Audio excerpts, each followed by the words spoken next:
Hey everybody, welcome to this week's live stream. I hope everybody's doing good today. So sorry about the late start. I was having some microphone issues. Still trying to figure everything out. I'm using different microphones, so it's kind of, I'm trying to figure out the settings and everything like that, but I couldn't get it to like connect today. So anyway, we're going now, so it's good to go. So today we're going to be doing turning up one of the, I don't know, I just kind of came up with Witch's Brew for this pen blank. Let's see here. Let's go to this view and you can kind of see what's going on here. We're going to make a cigar pen kit or cigar pen. Pretty cool. So let me actually, I forgot to go grab all the blanks that we made. I'm really happy with how these things turned out. First off, I think that it was exactly what I kind of had in my brain. So that worked out great. So here's the results of the blanks.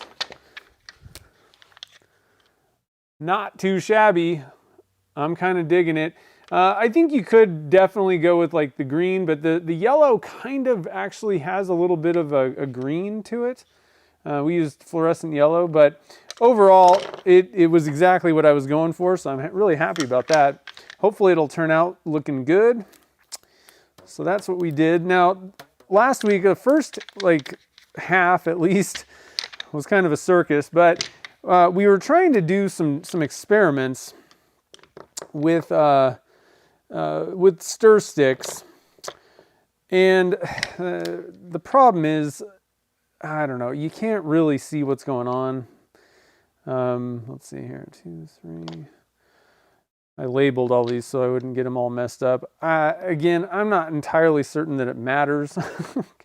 I think realistically, like, you're gonna have to like turn, you know, if you're gonna do experiments, I think you're gonna have to really just test a stick out and like turn 1 or 2 of them to really understand, because it's just, the problem is it's really hard to see in, you know, like looking at these, I mean, I don't know, none of these look particularly different to me. This was the first batch with the mica powder. I mean, I don't know, there's nothing conclusive about any of that.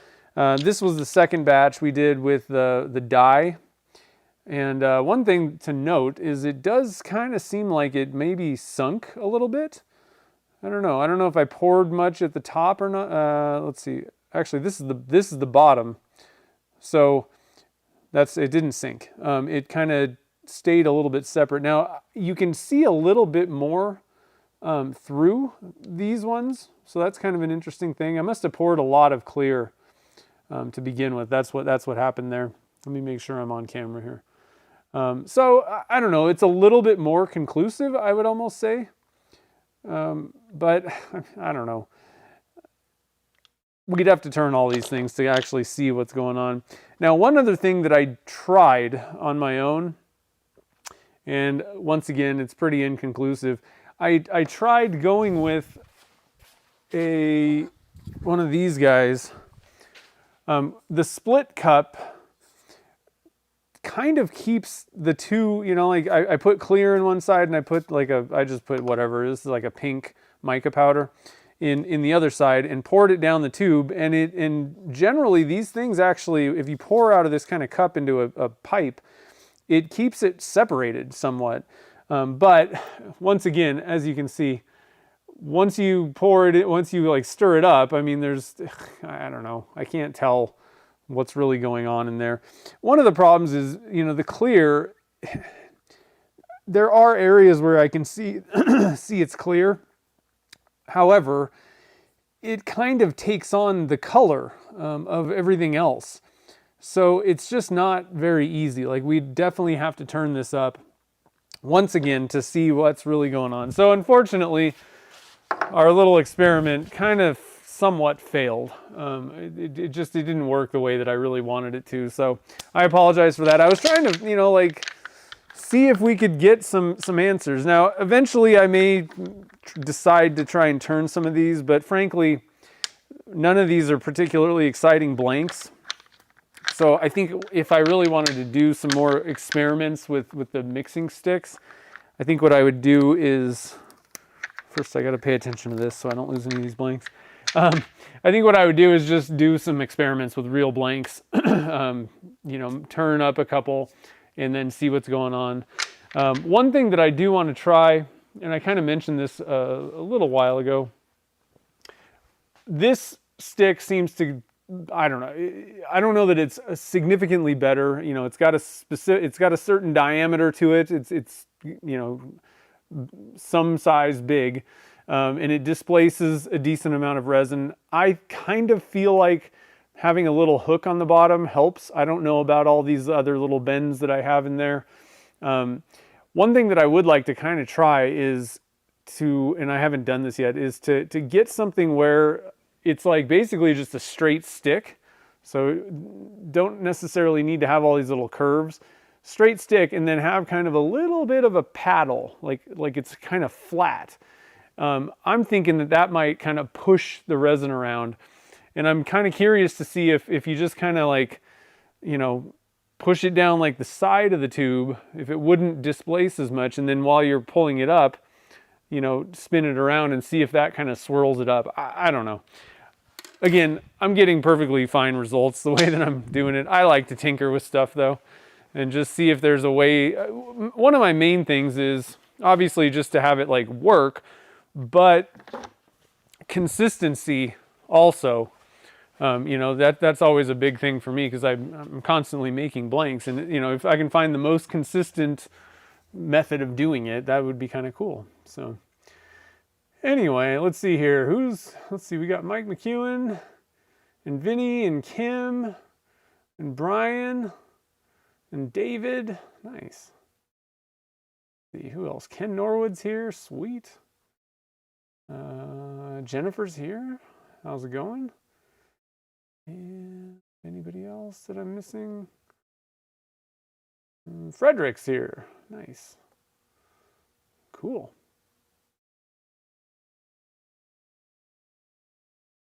Nice. Yeah, you got the PVC pipes. Sweet. Yeah, PVC works great. I used it for many years, and I would keep going. The problem is I moved into, you know, a lot of my blanks, half my blanks at this point are vertically poured round. And what I was finding was I was having to use so much mold release that I was like, this is kind of ridiculous. So I decided to just kind of make some silicone molds, because I don't use mold release on them. Eventually they're, you know, mine are these ones, I've had these for I don't know how long at this point. I mean, and I didn't make them all at the same time, but some of these are kind of getting a little bit worn out, and you can kind of tell the silicone doesn't, it feels hard, kind of. It's like a little harder, and like this one definitely, I can tell this one's starting to kind of wear out, and it's getting a little bit stickier. What I found is, and this goes for, this isn't just this is for any silicone mold. They have a finite life. You know, eventually you're going to need to replace them. But what I found is, what you really just need to really kind of pop the blank loose, and then the air hose, you still get them to pop out. It just takes a little bit longer. But like I said, eventually, one thing you can do is try starting to use mold release. And I know a lot of people do that anyway. I'm not 100% convinced. If you're using Alumilite Clear Slow, so it's a urethane resin, I don't think that there's going to be a significant lifespan difference if you start using mold release right off the bat or not. I don't know. It would have to take a lot of testing for me to like find that, and I'm not 100% sure. Now, if you're pouring epoxy in these things, and again, it's not mine only, it's silicone molds. Epoxy really is hard on molds, so you're going to have to replace them more often. But if it starts to kind of get a little sticky, then maybe, you know, pull out some mold release and start using that at that point. Otherwise, you know, you're just going to have to replace them every so often. Unfortunately, these things just don't last forever. I wish they could. So, oh well. The sound sounds good. Good. I kind of adjusted things just a little bit. I've replayed kind of some stuff, and it sounds like I'm kind of clipping a little bit sometimes when I get really loud. So I don't know. I kind of adjusted a few things, so we'll see how that goes. Turtle mold, sweet. That's cool. Yeah, the mold maker stuff works pretty good. It can get a little bit tough to get the bubbles out of that in time. They say you don't need to degas it.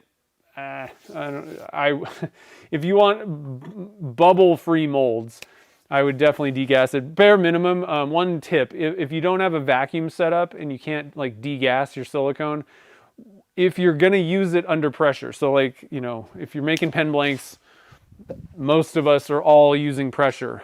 So these molds for me always get pressurized. There's no instance where I'm not gonna pressurize them.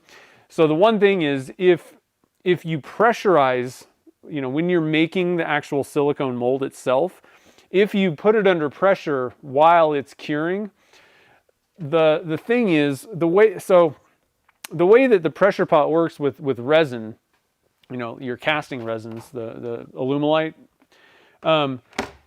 it's like shrinking, it's compressing the air bubbles down to a small size, all right? But if you release the pressure, the bubbles will grow back to the same size.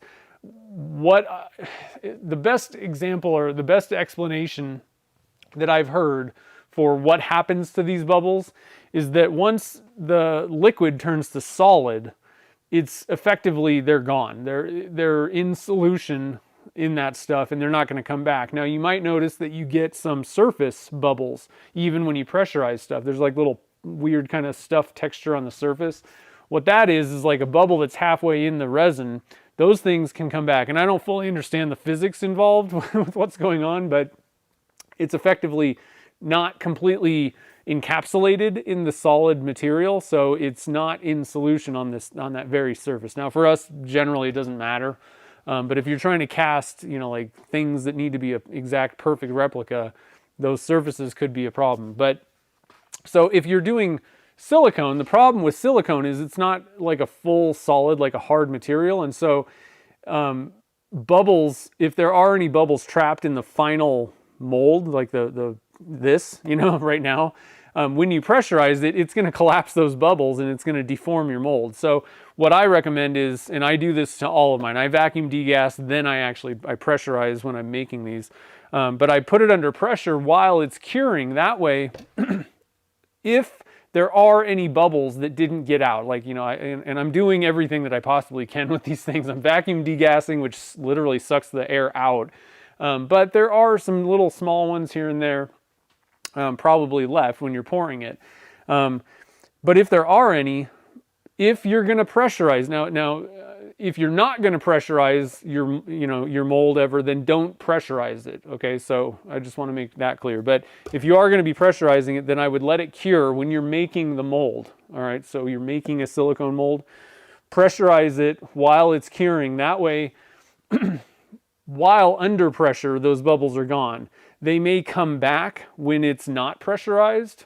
They may kind of expand, but that's not a big deal because, you know, effectively your resin should have cured by then. So you're not going to affect the resin itself, the actual casting. When you put it in the pressure pot again, though, they're going to collapse again and they're going to be perfect. So you're going for not changing the mold, you know. So if you're not going to ever pressurize your molds, then just leave it sitting out, and it's not going to make any difference. It'll cure the way it's supposed to be. But if you had a bunch of bubbles in that silicone mold and then pressurized it, they'll all collapse and it'll kind of mess up your mold. So just a couple thoughts that can kind of help out a little bit when you're making molds. Let's see, Scott Kershaw's here. What's up? How's it going, man? I haven't talked to you for a long time. Thanks for joining the fun. All right, so let's go and turn a pen. How about that? I don't think I have anything else to share. You guys see the little ticker on the top of your screen. So the ornament challenge is on. Make sure you get your ornaments made and then also in the hands, not postmarked, but actually in Arizona, in Phoenix, in Turner's Warehouse hands by the 15th of November. And there's all the details and all that stuff. Do I have I don't know if I have all the information. I think I do have the information, but I'm going to get you guys a link. If you want all the info about the ornament challenge, there's different categories. So there's prizes to be won if you want to, do that. But the whole point is we're raising money for St. Jude. And so the second component is they need to get all these ornaments. Then what they're going to do is they're going to auction them all off, and all the proceeds go to St. Jude. So it's a pretty cool thing. And you can enter, I'm pretty sure, if I haven't read this year's rules, but in the past, I'm pretty sure you can enter into every category unless you're like, not a youth, well, like that type of thing, or not a beginner. But you can enter as many categories as they have. They even have a non-turning category at this point, so that's pretty cool. If you're not a turner, you can still make an ornament. But you can enter as many categories, like one per category. I'm pretty sure is the way that works. You'll have to read the rules and all that stuff to make sure. But the other thing is, though, if you just want to try to maximize how much money they can raise, you can send as many ornaments as you want. They just may not get entered into like the kind of contest type things.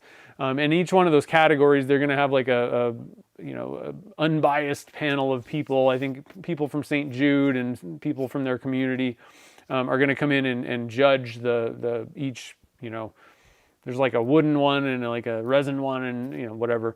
All the categories they're going to judge and pick, I think, the top 3. Those people win prizes. But there's also just giveaways for anybody that enters the contest part. But like I said, if your main focus is just to raise as much money, you can make as many ornaments and send them as you want, and they will auction all of them. So it's pretty cool. Oh, thanks, man. Yeah. Oh, getting back into casting? Spheres? Sweet. Oh, nice. Your son's into it now. Cool. Sweet. Trying to get him to, yeah, that's cool, man. Well, welcome to the stream. And if you have any questions, feel free to ask. All right, let's head over to the lathe and let's turn some pen. There's only one, so I didn't make it pens. We're going to turn some pen. All right, so we're going to start with this. Again, this is a cigar style kit.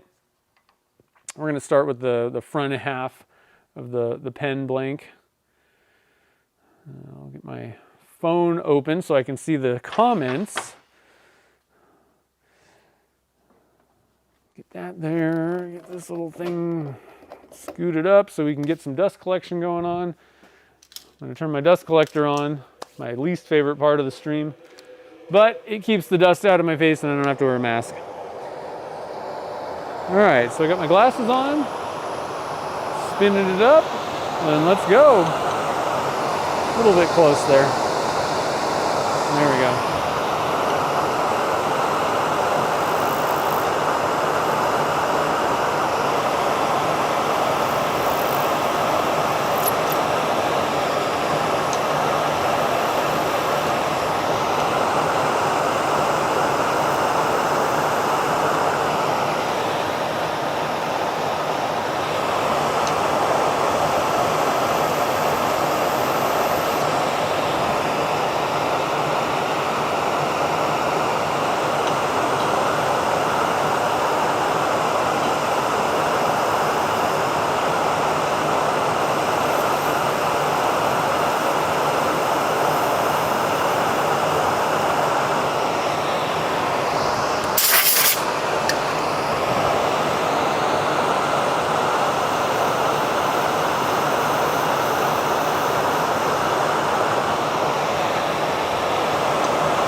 All right, let's stop it. Let's take a peek at this thing, see what we got going so far.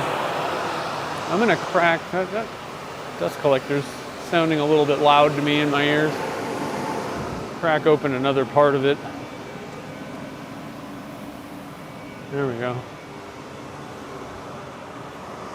Tone down that noise a little bit.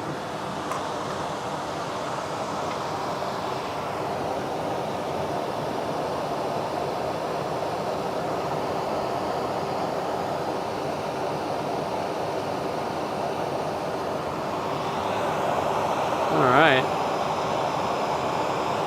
It's looking pretty good. Got some little swirls of each of the colors in there. I really like that purple. That turned out pretty good. I'm really anxious to see how the fluorescent dye, if that pops. Now, one couple things to mention. I did mark the inside of the blanks. I don't know if it's, a lot of times with these color swirl blanks, especially on like a cigar pen, I just don't really feel like you need to mark it, because it's most likely, it's just, you're gonna like line it up to however it looks. And with cigar kits, you can just take it apart and put it back together really easy. A lot easier than like a junior. But on the inside, I don't know if you can see that, but I made a mark on each one of these guys where they meet. So I will know, kind of where it needs to line up. But like I said, you've got a kerf that you've taken out. And it just, a lot of times these kind of color swirl blanks, it doesn't really matter. A lot of times you can just kind of line it up. It's either one of those cases where it's obvious how it's supposed to go to line up on the pen, or it doesn't really matter and you can just kind of figure it out on your own, whatever looks best. The other thing is I used white painted tubes to mount these guys. I figured that would be pretty good. It shouldn't alter the fluorescent yellow areas too much, but it will be kind of reflective. Like if you don't want to darken a blank, then I would, you paint your tubes white, or you could go with one of the like nickel plated tubes. That's bright, because what's happening is even if light goes through, because that fluorescent dye is not solid, it's not opaque. So light's probably going to go through there. If we had brass, it may be kind of visible, noticeable. So I went with white, but white will reflect back your light. So it's going to keep things brighter. It's not going to change the colors of the blank at all, like darken that fluorescent yellow. So just a couple kind of quick notes about what I did here, what's going on with this blank.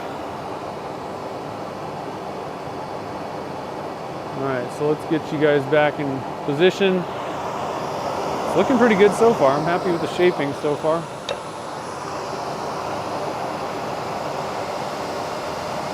Yeah, well, yeah, the noise isn't too bad for the stream. The problem is it's really loud in my ears, so I feel like I'm like screaming at you guys.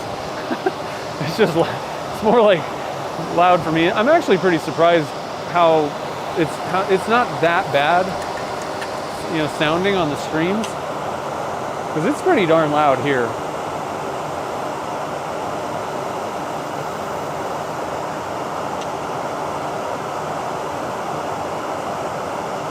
The dust collector machine itself is not that loud, but it's just the nozzle, the air movement. It's pretty loud. I gotta get some glasses on. I can't see anything.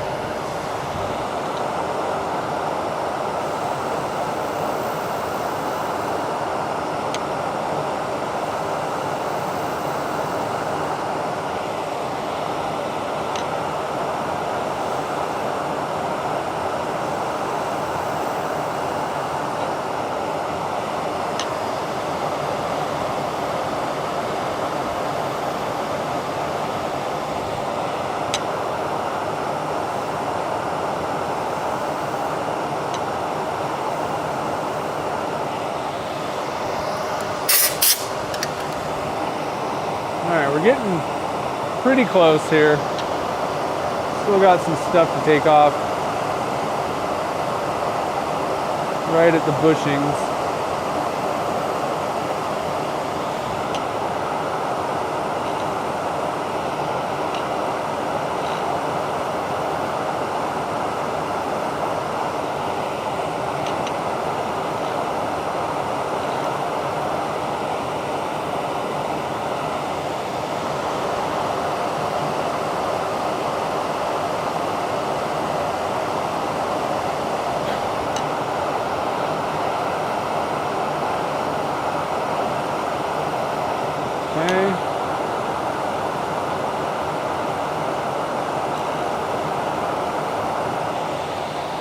All right, I'm gonna stop it. I'm gonna do one more feel test. Oh yeah, that's pretty good right there.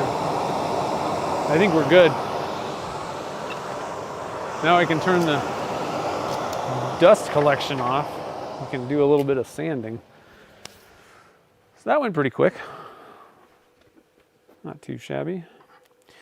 All right, so I'm gonna get some new sandpaper pieces.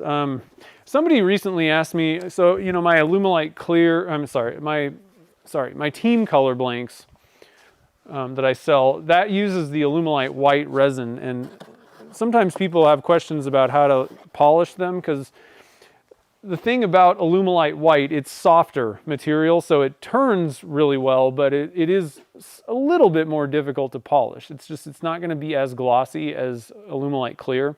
So this is one of them. This is actually a dud because it looks kind of funky, but the thing about this, what I definitely recommend wet sanding the team color blanks the whole time.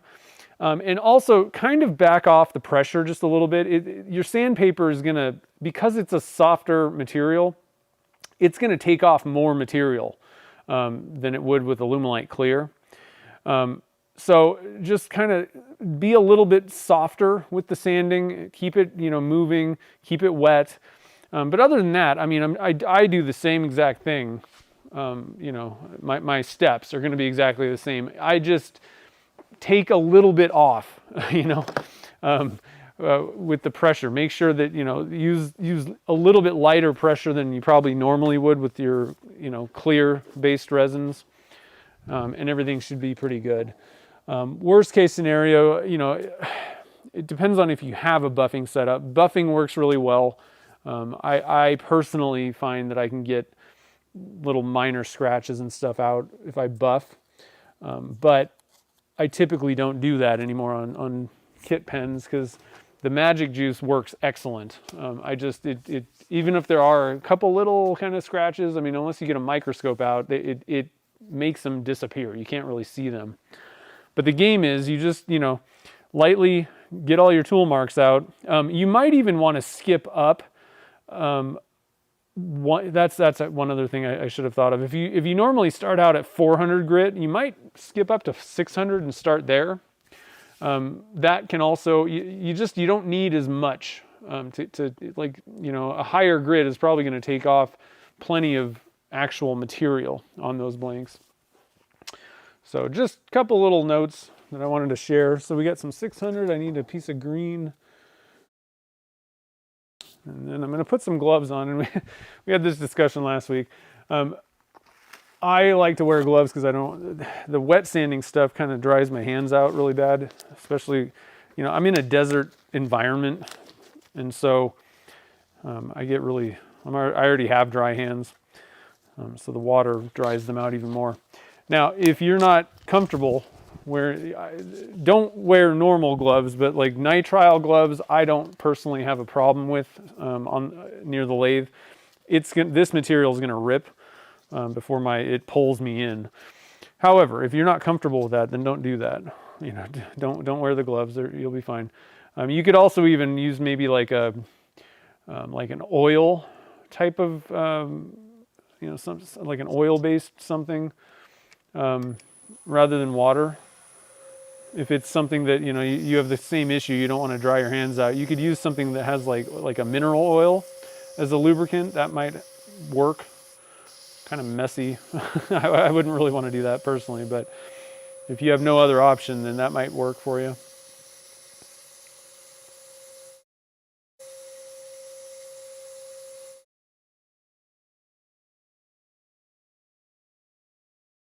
Keb's here, what's up?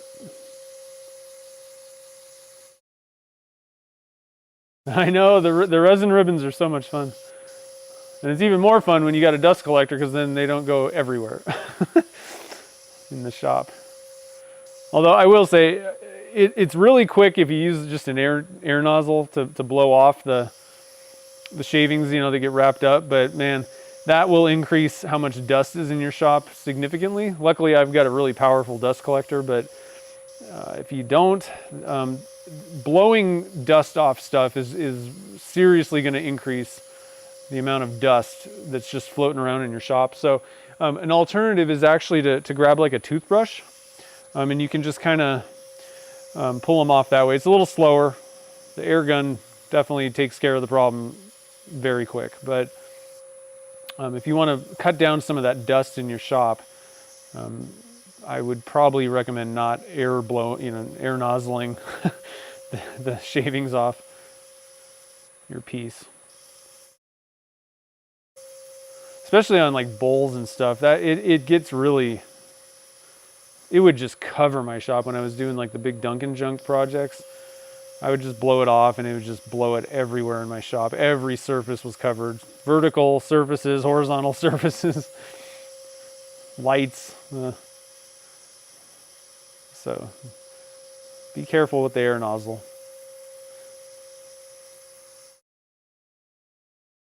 Okay, that ought to be good with the 600. And I always recommend doing this cross sanding. I do really think it helps. Most other types of plastics that have instructions on, clearing things like the headlight kits and all that kind of stuff, they kind of recommend doing 2 different ways. Now, you don't necessarily have to do what I'm doing. This is a little bit of a time suck using the same grit. Part of the reason I do it this way, so I'm creating kind of a cross grid, which I think the next grit gets out easier. But part of the thing is, it's easier to have the thing running to get out scratches, like to take out the previous grit scratches. So that's kind of the reason why I do this. You could probably get away with just doing, 600 with the thing, with the lathe running, and then stop it and then use the next grit if you really wanted to.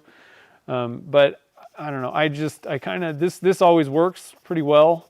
And really, don't press when you're doing it like this. You don't want to press too hard. That can kind of create deeper scratches than you want. So just very lightly, and it'll, like I said, kind of create a cross grid of scratches rather than just a bunch of around scratches that kind of go around the blank radially. One thing that I have heard, I don't know how much stock I put into this, but if this is like the reason behind the doing both ways, but I've heard that, you move up to the next grit and it's a kind of a finer grit, that it can kind of just get sucked into those previous grit scratches that are going the same direction. And that's another reason why it's good to kind of create a cross grid, because nothing's really going to get just straight trapped into a groove. I don't know how much, like I said, I don't know if that's really the reason or what, but bare minimum, you can't treat plastic like wood. It's just not the same material, and wood has grain. So in cellular structure in it, which means that there's like seriously just like air basically in the material, whereas this is totally solid. There are no areas where there's nothing, air or anything. So you really got to do just a little bit more, coverage of your sanding to get it, to get everything fully polished up and all those previous grit scratches out on each step.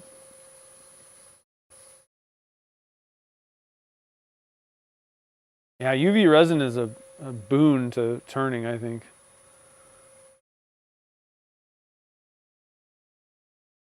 It can, yeah, it depends. It depends on what I'm. In some cases, I like that. I like having unlimited open time, and then being able to just lock it down. In some cases, though, like it's not going to kind of, you can't cure it on the inside. I don't know if that makes sense, but one of the things that I really like CA glue for, especially if it's super thin, is it'll penetrate in, but you don't have to worry about it not curing. It's going to cure for sure. It's a time-based kind of thing, whereas if you got some of that UV resin into a spot where you can't get light on it, it may not kind of cure. I don't fully understand the mechanics of how everything works with the curing, but obviously you got to hit it with a light. So in some cases, penetrating into porous material or something like that, CA glue is a little bit better, but UV resin is great for just filling stuff and getting it in there. I love that. Like I said, it's so nice having the control over when it's going to cure. Okay, so that ought to be pretty good, I think. I'll do a little bit of this. Be ready for the next step.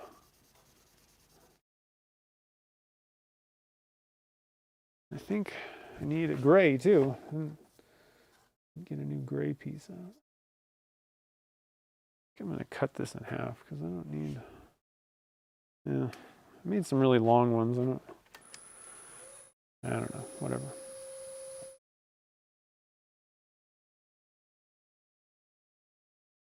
I didn't really have like a Halloween themed pen kit. I don't know if they really make something like that. These blanks might be even cooler if you had some sort of a, like, you know, I was kind of going for like kind of a witch type theme, black cat, potions, purple, you know. I don't know if they have something like that. That would be really cool with this kit if they had that, but I haven't seen one. I know there's like skull kits and spider kits and who knows. They got all kinds of stuff.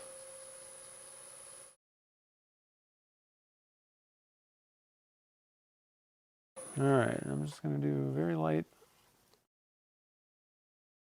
lengthwise here, whatever. Okay, so we'll move on to the magic juice. That's when the magic happens.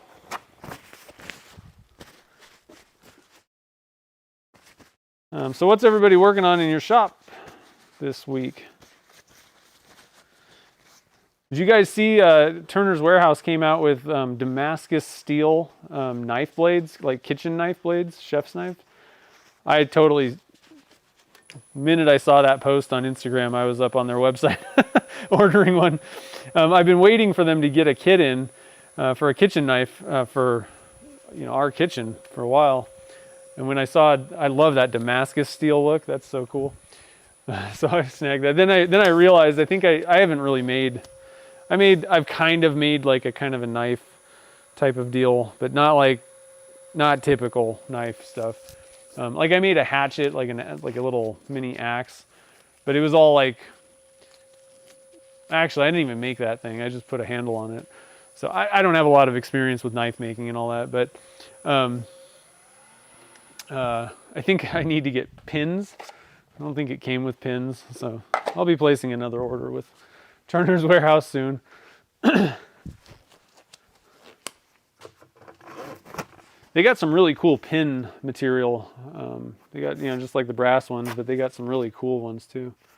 So I think I'm gonna have to get some really cool ones.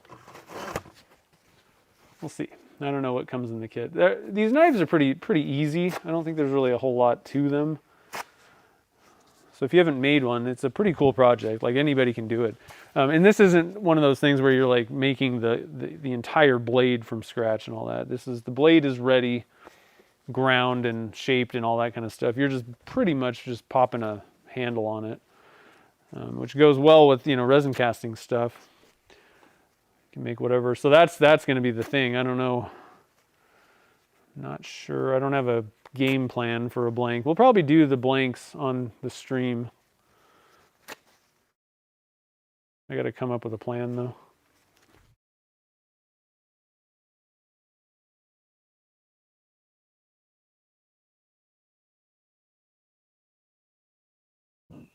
Yeah, he wants to. Knives are cool. They are kind of a little bit of a rabbit hole, but I mean, you know, if you do woodworking, if you do turning stuff, it's not a departure from what we already do. You know, there's not that much to it, I don't think. Again, I don't have a whole lot of experience, but I have watched Chad. Chad's got some good videos, so I've seen him make them, especially the ones that are just like fully ready to go. There's not much to it. I mean, you're just kind of gluing a blank onto the end of it, doing a little bit of shaping.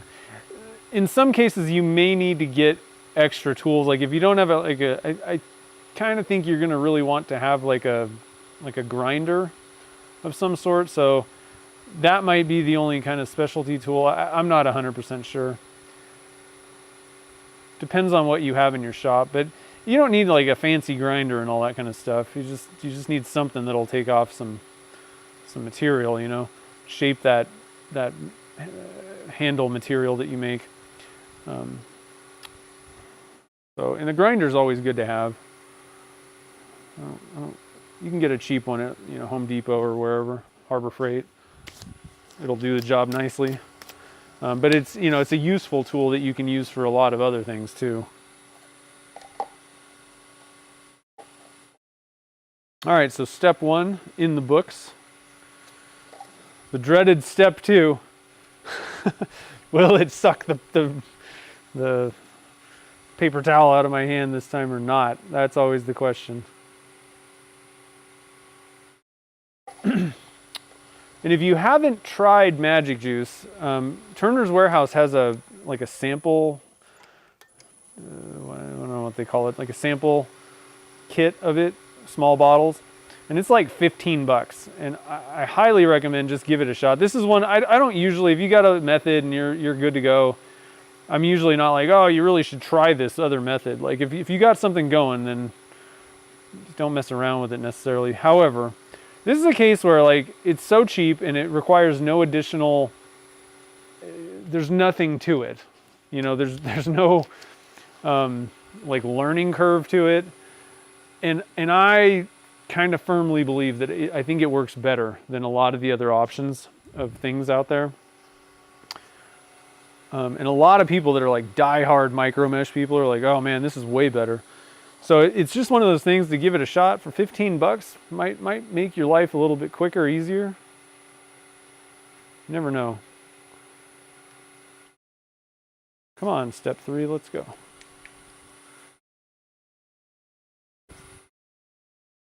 There we go. Have to order more of this stuff soon.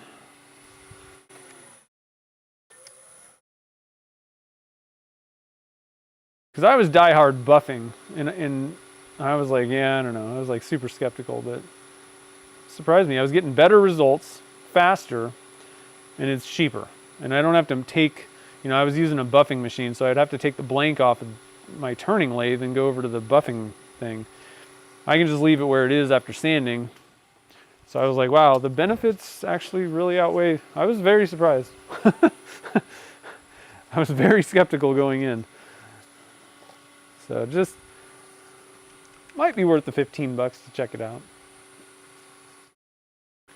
Yeah, it kind of sucks if you're across the ocean. This shipping stuff, man. Whew, shipping is so expensive internationally. And then there's like the tariffs sometimes, and you're like, okay, I just spent a fortune on the thing, and then now I got to pay more.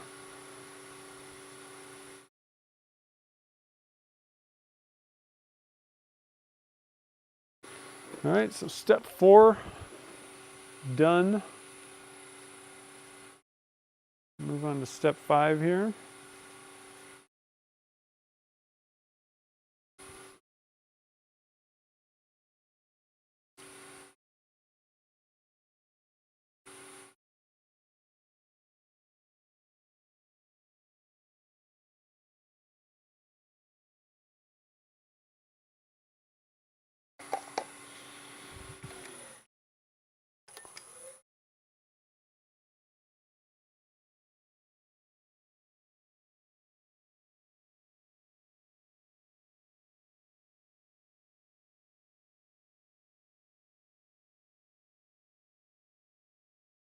Starting to look pretty glossy.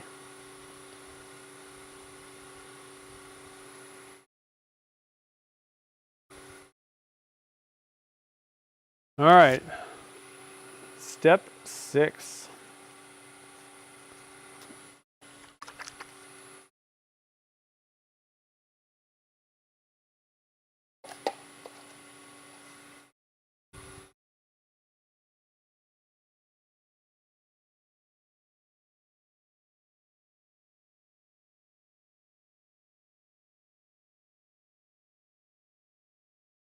Whew.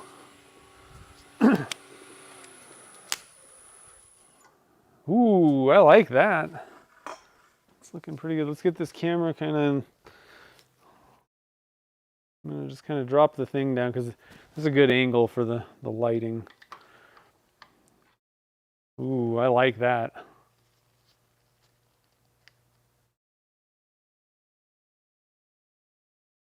Highly reflective, so Trying to find a, can't really find an angle where it's not reflecting something. Maybe like that. There we go.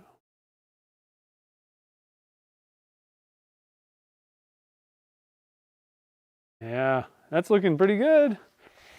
All right, so the first half is done. Let's get on to the clip half. There's usually like a little bit of polish kind of in the back there, so I'll get off the camera. I just kind of wipe that off between where the bushing and the blank met. Okay. Get the back half set up. I'm going to kind of clean that off. A bit of polish on there. Okay. Get all of our polishing supplies out of the way. We'll do a little bit more turning. I'm liking those colors. What do you guys think about those colors?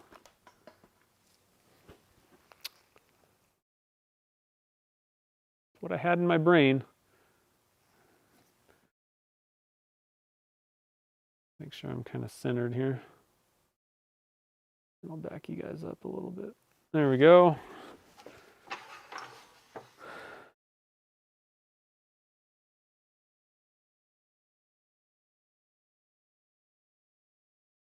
What's happening here? Yeah, import, yeah.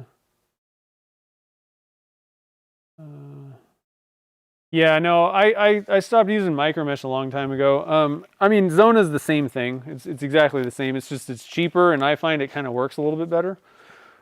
So there's like 6, I forget how many things there were of micromesh. There's only 1, 2, 3, 4, 5, yeah, so there's 6 Zona, and it's 3M makes it. Zona is kind of like the branding they put on, but it's actually 3M made. But so you can go through those 6 steps, and a lot of people just, that's what they use to polish. So that's another option. You don't have to use magic juice. You don't have to use buffing. You don't have to, you know, but one thing you can do is just sand all the way through these polishing grits. And a lot of people do that, and like Chad does that a lot, especially on rings. I don't know what the deal is. I find that I can't get all the scratches out doing that. I find the polish works better for me. But Zona, like I said, it comes in the 8.5 by 11 sheets.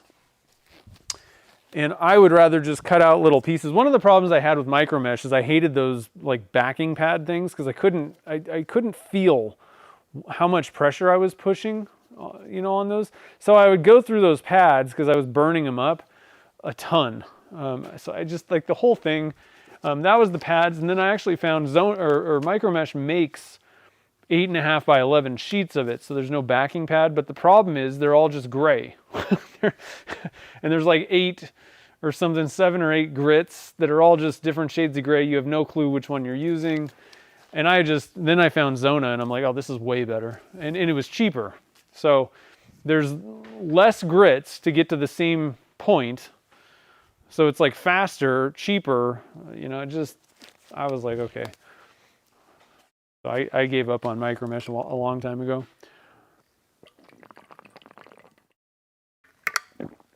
Like I said, I mean, a lot of people get good results. It's just I wasn't really getting particularly great results with it necessarily. Wasn't stupendous. And then once the magic juice came out, I was like, or once I tried it, I was like, oh, this is the bee's knees. This is how you do it. Okay, so let's get the dust collector going here.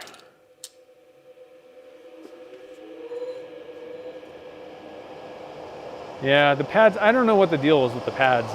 It felt weird to me. They seemed to be grabby for some reason. And I use water with them all the time. If you try and dry sand with micromesh, that ain't happening. So I don't know, but I haven't tried them in a long time, and over the years I've gotten better at all this stuff, so maybe I wouldn't get as bad of maybe it wouldn't be as bad nowadays, but I really just didn't like those. That's one of those cases where I see no reason to try something else. the Zona paper, like I said, the price tag of it is less. So that's like I have 3 criteria. Something needs to be easier.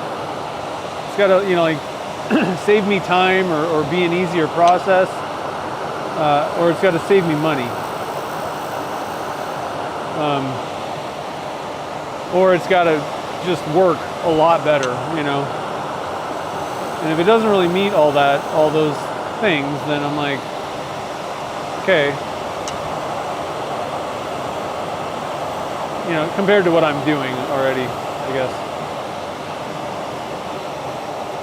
So I'm actually going to flip this thing around. I kind of like going from larger to smaller. Large on the right. I just kind of have a better feeling for that.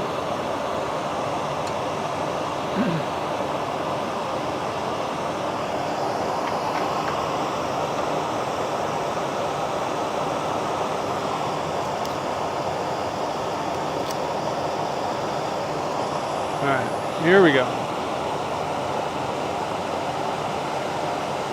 Yeah, they kind of dry out, yeah.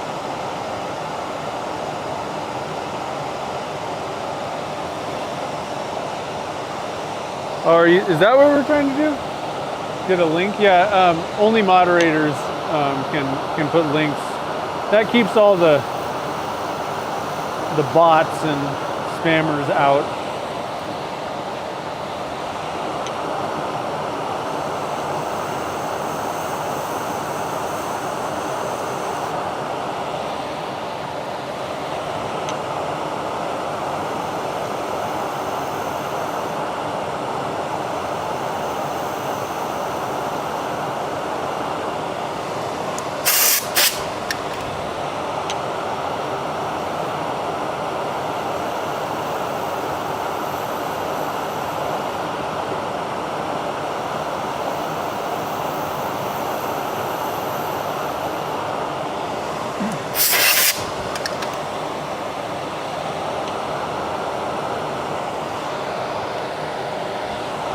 Got to get my glasses back out. There we go.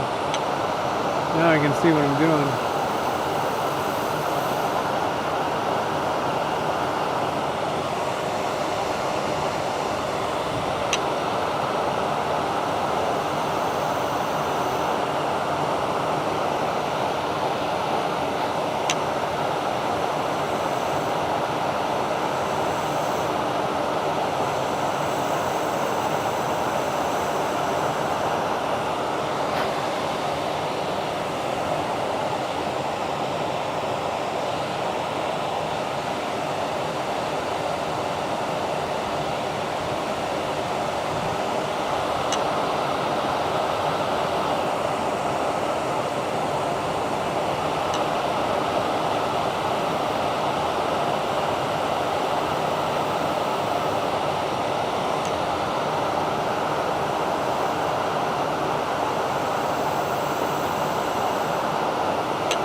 All right, let's slow it down, stop it, in fact.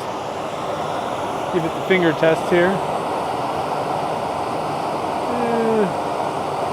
That's definitely proud. This side's pretty good, but I don't love the shaping. Need to kind of smooth the shaping out a little bit.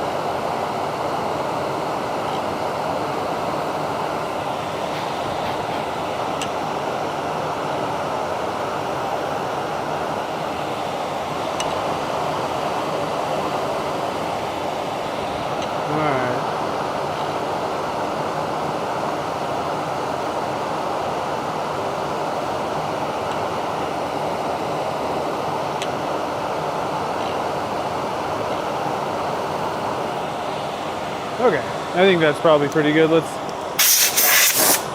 give it one more look here. Oh yeah.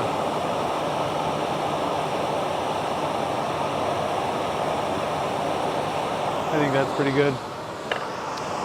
All right, so let's get rid of the dust collector. Ah, that's nice. Bring back our sanding apparatus. I think I lost a piece of sandpaper. Where'd that go? Yep. Oh, maybe not. Oh yeah, the blue one. Where'd the blue one go?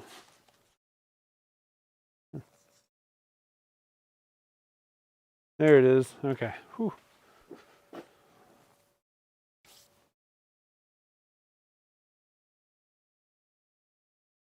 Oh yeah, the Euro kits. I remember those. I stayed away from those.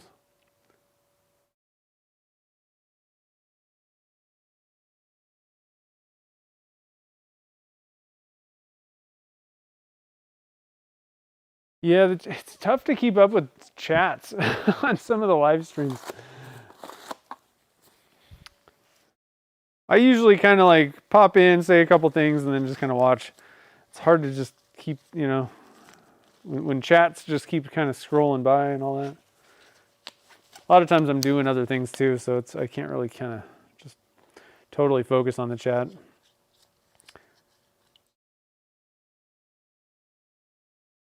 All right, so for anybody, I guess I didn't really kind of point this out. So this is a 600 grit silicon carbide paper, just like the wet dry.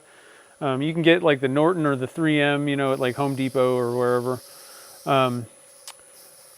So I find that this stuff really works well to get, like it takes a good amount of material off. There's a lot of grain, a lot of grit on these things. So you definitely want to be using it with water. But I'm finding, so 600, you know, I get it pretty smooth. You know, if I had a bunch of tool marks, I'd probably drop down to 400. But so it's a pretty smooth blank. But I used to start with 400 grit with Abernet, and I find that it does the same job using 600 silicon carbide. In fact, it does a better job. So that's my first step. Then I go to like I said, those first two, maybe sometimes three if I'm really feeling frisky, but usually I just need the green and the gray Zona paper. And then I go to the magic juice. That's pretty much my method. As long as you get all the tool marks out, that's the key. So you got to pick a sandpaper that you want to start with sandpaper as high a grit as possible. That's another pitfall that people run into. If you start sanding this thing with 80 grit first, and then you got to go through 50,000 steps, it sure makes it a lot harder to end up with a, you know, scratch-free blank. So if you can minimize, you know, as few tool marks as possible, you know, is going to be better. And then, you know, starting as high as you can. But the thing is, you don't want to start too high to where you're not getting those tool marks out, right? If there's a bunch of little divots and things going on, that's going to cause your blank to look funky. It's not going to be glossy. So the object of the game is to get it as flat as possible, smooth, You know, you don't want a bunch of divots. Otherwise, that's basically what's going to take away the gloss, because the light's going to reflect, refract, whatever, differently than if it was like a totally nice, flat, smooth surface.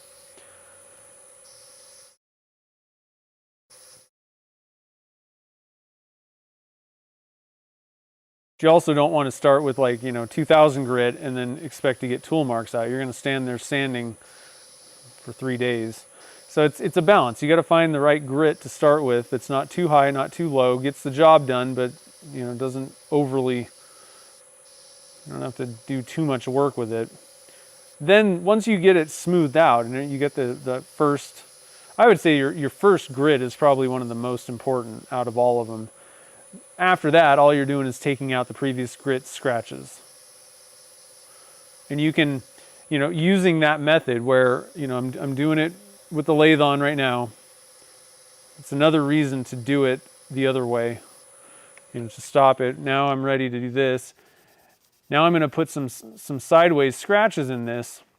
And the easiest way to tell when you're done with the next grit is if there's no sideways, you know, so I'm doing it sideways with the 600 here.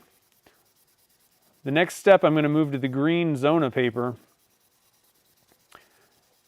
And if you want to check your progress, you know, turn the lathe off after after you're done with the green one, this next one. And I like to do that with the lathe off with 600. This is another reason why I do it, where I'm kind of doing double duty. But I've put horizontal or whatever sideways scratch marks in there.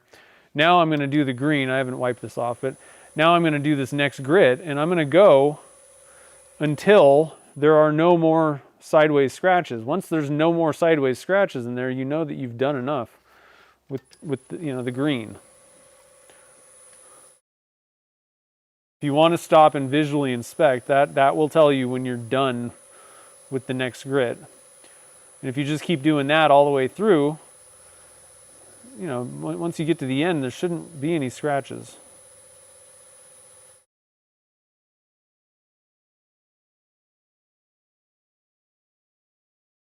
Should be nice and glossy.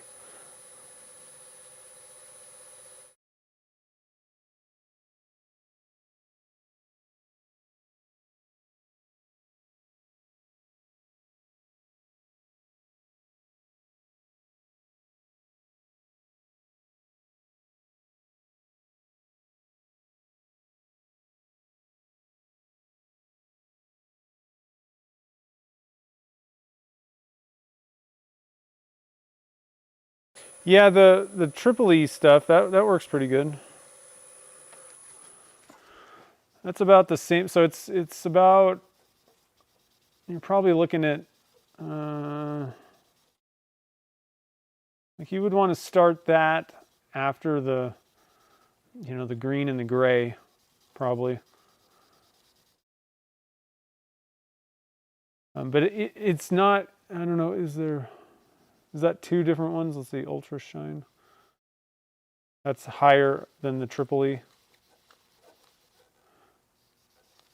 Yeah, those 2 should work pretty good, I would say.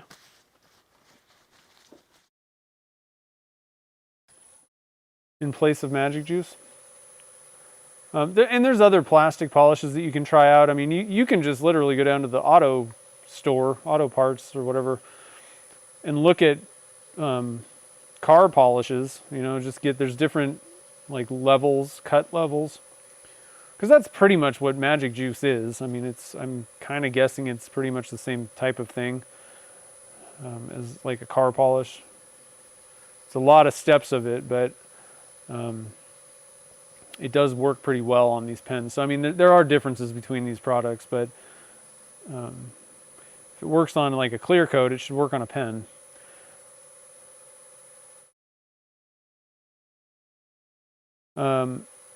There's also Novus polish. That stuff works reasonably well.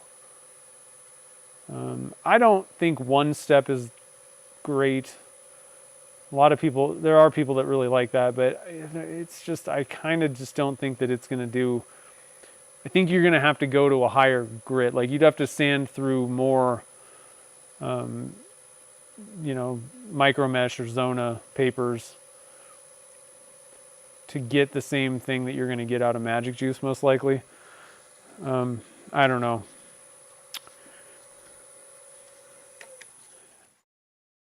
It doesn't really make any difference. There's nothing that's like it works better. Like all of these things are just different abrasives. And the name of the game is you got to just, you know, get finer and finer abrasives until the light, the photons they're not getting trapped in anything. It for all intents and purposes, there's no line there anymore. That's all we're doing. So there's lots of different ways you can do that. You just have to find the best one for you, you know. Like I said, I can't, for the life of me, I can't get my, you know, like Zona or micro mesh to just work. To just use that and go all the way through. Because you can do that alone and it'll work. It'll get you to pretty much the same exact gloss as me doing all the Magic Juice steps.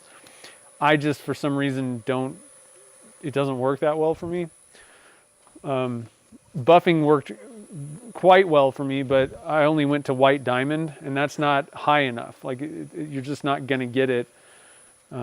That's not as fine of an abrasive as you're going to get with Magic Juice. So if you're going to do buffing wheels, I would do exactly the same. And then, so, you know, 600, the green, the gray for Zona or equivalent, and then hit it with the triple E buffing wheel and the white diamond. But then I would go back and get some sort of a polish, like the ring bling from Turner's Warehouse is a good one. Just a final gloss step. And that it'll just take that white diamond buffing to the next level. It'll be way glossier. There's lots of different ways you can do it. You could try to go for more wet dry sandpaper, but I find that the polishing papers work better than just continuing to go up, you know, to like 4,000 grit wet dry. The paper is kind of more rigid. That, you know, the paper itself, and I just don't get as good a result going, you know, higher and higher with wet dry. I'd say 1,000 is about as high as I would go with wet dry sandpaper on these, and just because, like I said, the paper itself just doesn't conform to the blank, the shape of it. That stuff's made for like flat panels more.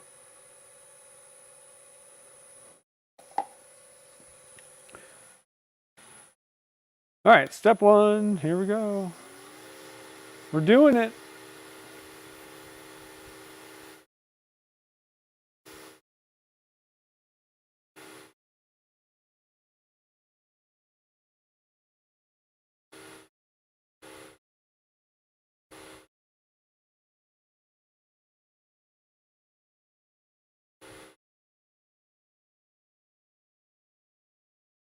All right. Woo. I love the step one. It seems to do the most. Like I've actually seen finished pens where just the step one, if that's all somebody applied, like it would improve their pen. You know, it's good stuff.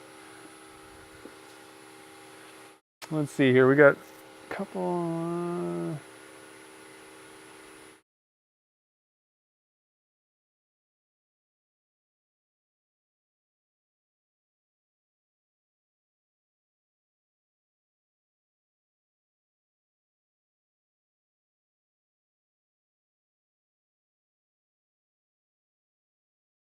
I'm just trying to kind of keep up with the chat here. Oh yeah. So Scott's asking if this were a hybrid blank, would you? No, I would. No, that's where things get a little bit kind of more complicated. Typically, what I would do is whoa, see, there it goes. I'm not paying attention to the number 2. It gets me. I'm going to redo that because I just feel like that didn't seem to work. I like to just put a coating over it personally. But that's where your like Yorkshire grits and things can kind of come into play. I would prefer to just coat the whole thing, cover it, and that way I'm just trying to get the top coat, you know, fixed. Like it's harder material if you can just do the top coat instead of having to worry about stabilized wood, which is not ever going to get glossy, being sitting right next to plastic. Like those two materials are just never going to ever achieve the same gloss level. So I would rather just coat the whole thing, and that way I can get the entire piece the same sheen. And it just kind of makes things easier for me personally in my head. Now, you can do it other ways though. Like I said, you can go for something like a Yorkshire grit, and that way, you know, you can use it on both surfaces. And you can wet sand stabilized wood if you want. It works okay, but I don't know. I'm not a huge fan of Yorkshire grit and all those things. I just, like I said, I would much rather just put a top coat on something typically. I'm better at it. And then you would need to buff also after that. So, I mean, there's different ways of approaching things like this, but I think that's the biggest thing to know is wood is never going to be the same gloss as, you know, resin, plastic. So there's always going to be a difference in the sheen. If that doesn't matter to you, then, you know, you can do whatever you want, and you could just kind of go through and polish it up. But I think in that case, you're probably kind of better off doing something with like an abrasive paste of some sort. The Triple E stuff, I like that as well. Yorkshire grit, Triple E, Ultra, whatever that stuff's called. One of them. But you're gonna have to first sand, you know, obviously. So sanding with whatever you've got. Another thing you can do is also put like a sanding sealer on there, and that will help bring those two materials to a similar, you know, you've got the surface kind of sealed, so it can help you bring those two materials to kind of the same gloss if you don't want to put like a, you know, lacquer or a, you know, some other type of finish on it.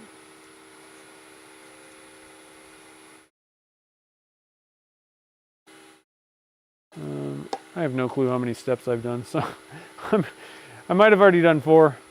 We're gonna redo 4 if I didn't, or if I did it already. I feel like we just did 3. I don't know.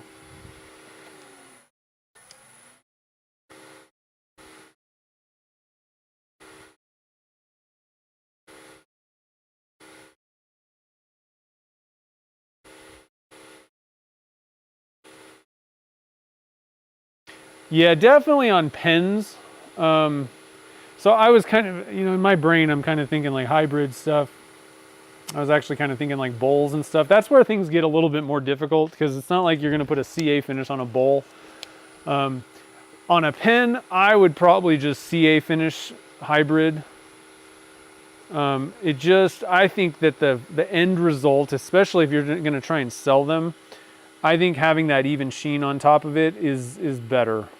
I don't know. That might, you know, and I that might just be personal preference, I guess, but I think that it's going to look a lot more like refined, luxurious if you've got just an even sheen. And it's almost like you're coating the whole thing and like accentuating everything rather than like the wood being kind of dullish looking and then the plastic being, you know, poppy, you know, glossy. So I think that would be my recommendation. For pens, definitely just put a CA finish on top of the whole thing and then move on. Makes it much easier to just sand and finish and all that stuff. Then you're basically just approaching it like this. Exactly like this. You know, it's no different than just a plastic, you know, a resin blank. It gets a little bit more difficult though when you're talking, like I said, larger projects, bowls and things like that. That's where Yorkshire grit and those types of things kind of help out a lot. Sanding sealers. You have more options to go different directions.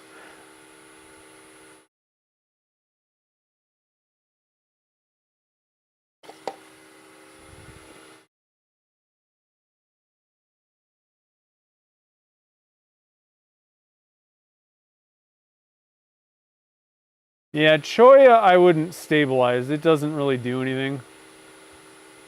It just doesn't, it's kind of a pretty closed cell structure, so it doesn't really take on much of it. I think you're just kind of wasting your time, and there's no real advantage. It's not sealing it better or anything.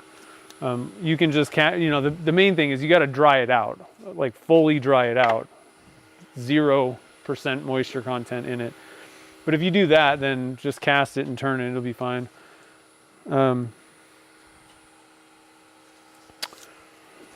Woods typically do better stabilized.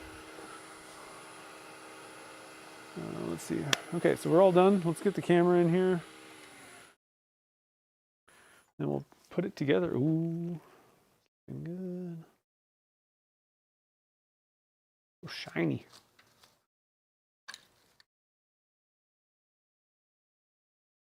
All right, let's see if I can find that same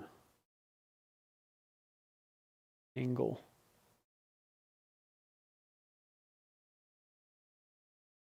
I'm digging this. So the white tube definitely did its job.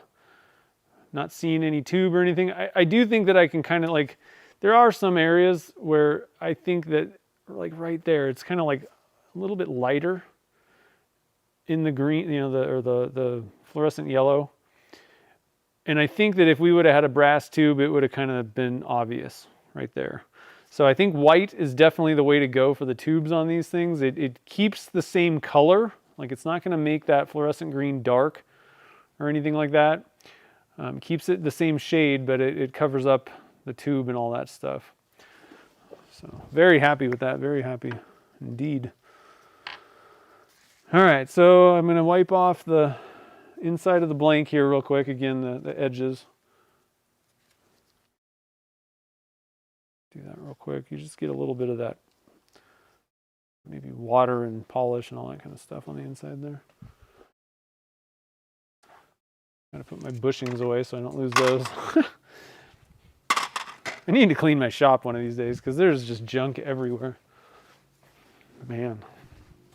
It's out of control, guys. Out of control. All right, so let's get these glasses off my face. Shouldn't get anything poked in my eye while we assemble the pen, hopefully. So I decided to go with what's it called? Gunmetal. I wasn't sure which way to go on the components part, like the kit thing. So I thought, well, I got gunmetal ones, and that usually just goes with anything.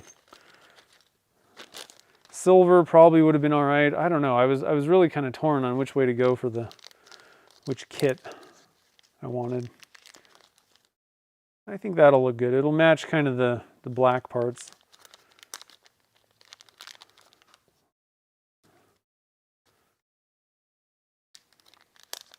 So I think there's quite a bit of assembly, pre-assembly required on this one. They didn't put anything together. I think I got this from Turner's. I don't know.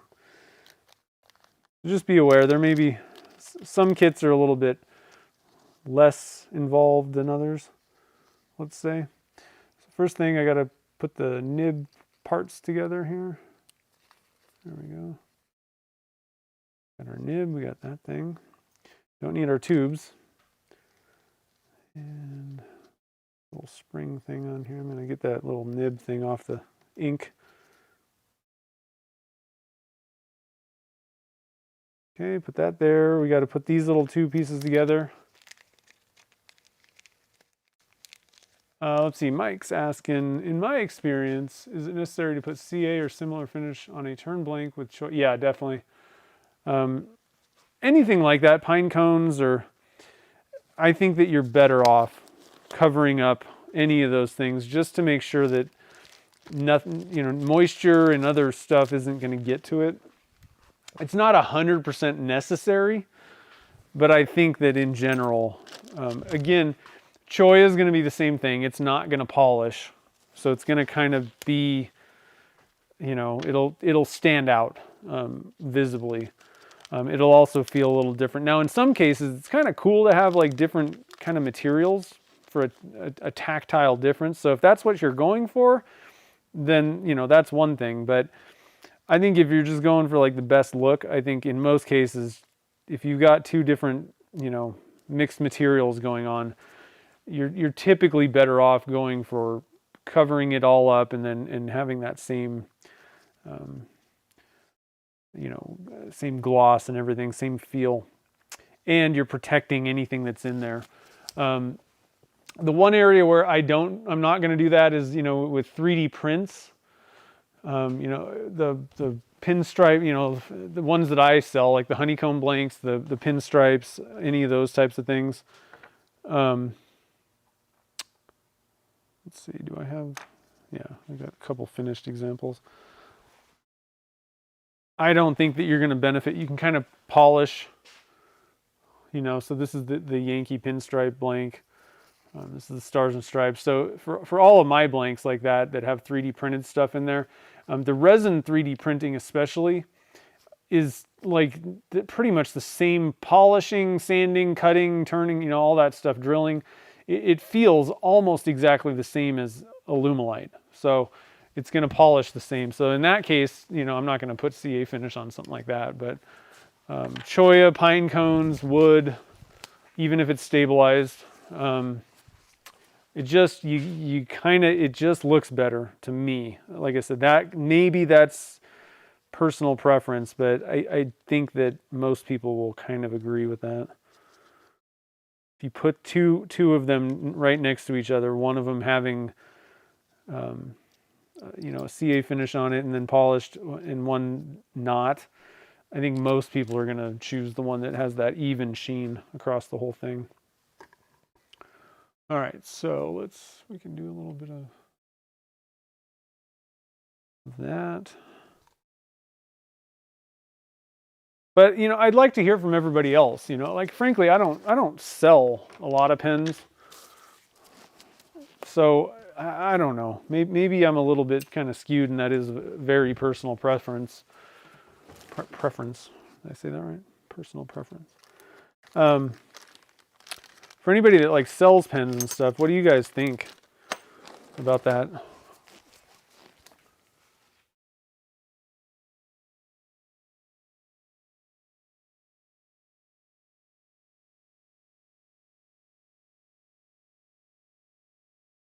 The original joke, yeah, it's kind of jokerish, huh?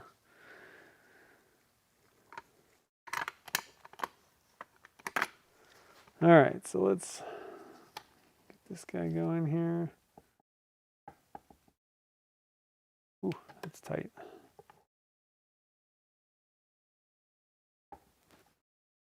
Ooh, there we go. So again, I kind of mentioned this earlier. So this is kind of a dark pen, and like the reflections are a little bit kind of funky here, but so my alignment marks are, this would be the alignment like this. I got a mark up on the top of there, and I got a mark on the top there. I think, yeah. We'd be looking at it like that, but I mean, does that look any different than that or this? This is what I was saying with a lot of times, like your color swirl blanks. I mean, really, I don't think it's going to make a whole lot of difference. A lot of times you can just kind of hold it up and see which way looks the best. There might even be some interesting stuff, depending on where you want the clip and all that stuff, where you might just throw out the alignment because it's not obvious anyway, in many cases at least, which way it really needs to go.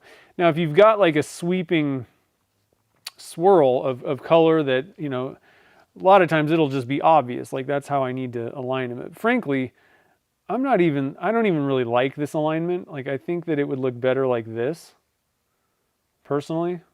So that's probably how I'm going to do it. So I'm just going to throw out my alignment marks and not worry about any of that. I don't need this thing on. So go there.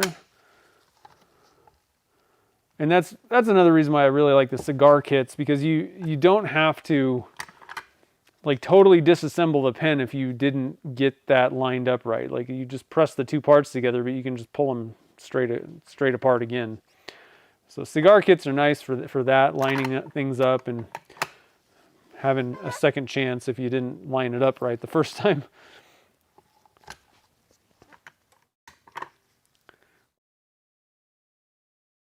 Pop this guy in here. Make sure that that works. Looking good. Okay, so now here's where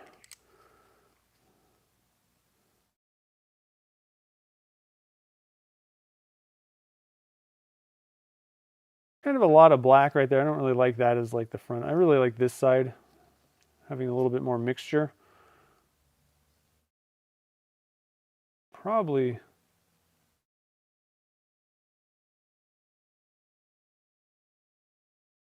like that. I like that, I think. That guy in there. Pop that in. And so, like I was saying, the way that you put these things together with the cigar kits, you just kind of line it up. And I would, the one, I guess, little tip or trick is to make sure that you've got your ink in like either extended. You know, that's one way you could do this, because you're using this top part to turn. So think about which way you want it. I usually put the like resting state, but I want to make sure that I've kind of gotten this all the way back. And then you just press the two pieces together by hand. All right, so, and you can just pull it straight apart again, you know, if you messed up. So cigar kits are pretty cool in that sense. But here we go. I'm going to turn this light on and see if I can get a little bit more light on the subject here. I'm going to zoom out, or zoom in, I guess, maybe. Ooh. I don't know. I think that's kind of witchy. It's definitely what I had in my brain. A little bit of fuzz all over it. Let me go get a microfiber and wipe this thing off.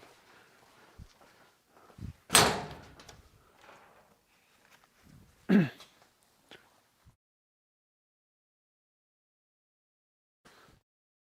we go. Boom.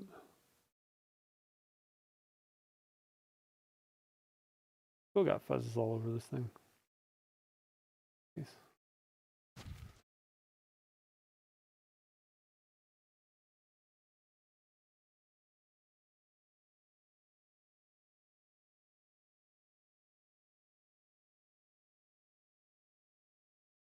Yeah. I'm digging it. I like it. What do you guys think?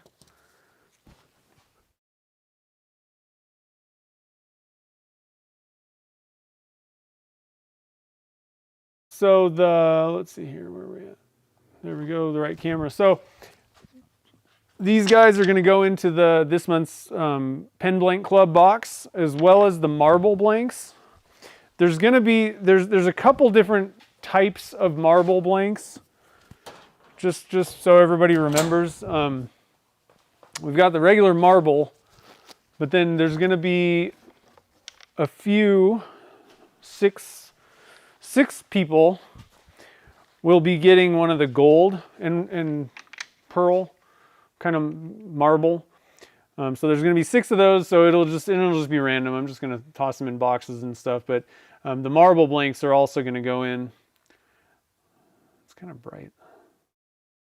There we go. Really kind of bright. I'm going to go overhead here because that'll pick up. There we go. So marble and some spooky.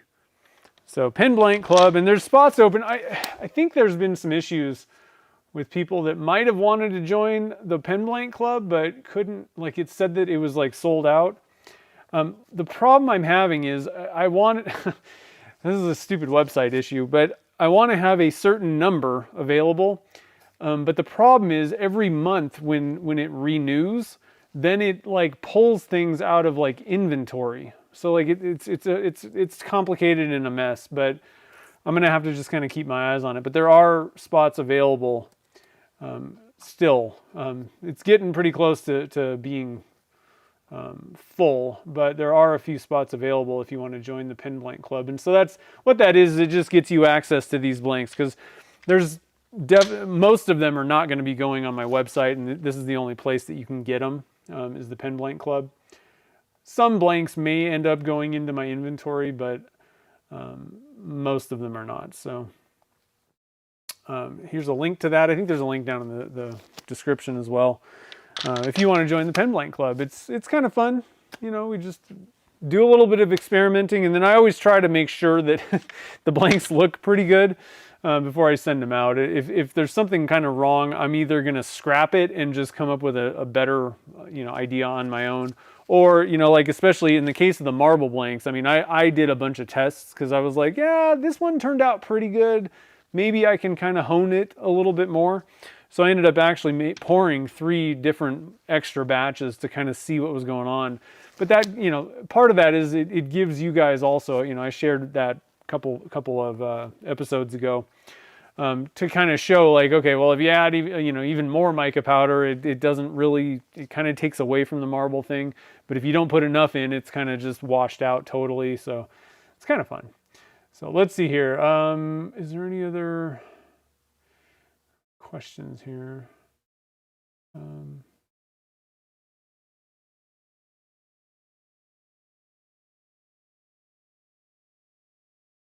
Yeah, I know. So David was saying that you don't sell the pens. If you sold them, you'd be very picky. Yeah, that's the thing. If I'm just giving them away, I don't care as much. But I'm still kind of picky. Like if I know how to make something better, I usually am not like, oh, well, that's good enough. Unless it is just one of those cases where it just doesn't really matter. But like for gifts and stuff, I try to make them as nice as possible if I can. Let's see here. What were the colors for the you can go back to last week's stream. All the streams are up, and so we poured these. I will say, skip forward to like an hour and a half in, because we were doing some experiments. It was kind of a circus, and it didn't, it had nothing to do with that. But we poured these guys last week, so you can see exactly what I put in these guys if you want to go back and check it out. And I leave up the replays every week, so you can always go back and check them out. So let's see here.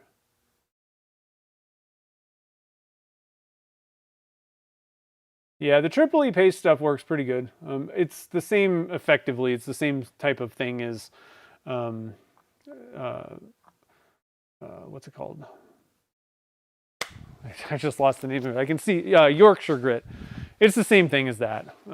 I think that Triple E, the paste stuff, I think it actually is maybe a little bit lower grit than Yorkshire grit. Like I've found that it does a pretty good job. Like sometimes you don't have to go up as high of sanding with Triple E, but you're still going to get the same issue where it's not going to leave.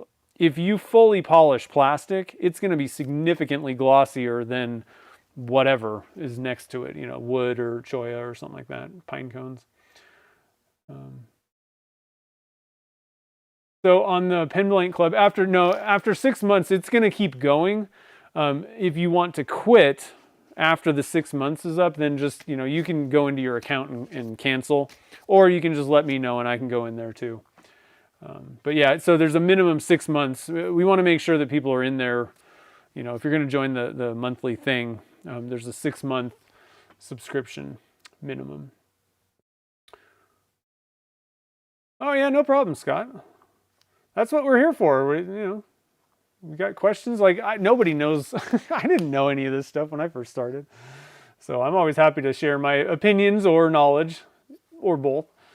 So yeah, and a lot of people, the thing is, a lot of these topics, like, we kind of cover a lot, but so a lot of the people in the chat really know what they're doing. And because they know, or because they've been around, enough times, they've heard me say it 1,000 times. But there's a lot of things. Like I try to come up with like things that I just think of, whether it's like, like as I'm going, I'll try to share as many like thoughts as I have about things, just because maybe you didn't think about it that way, or it's a little bit different. I mean, I'm not an educator or anything like that, trained or anything.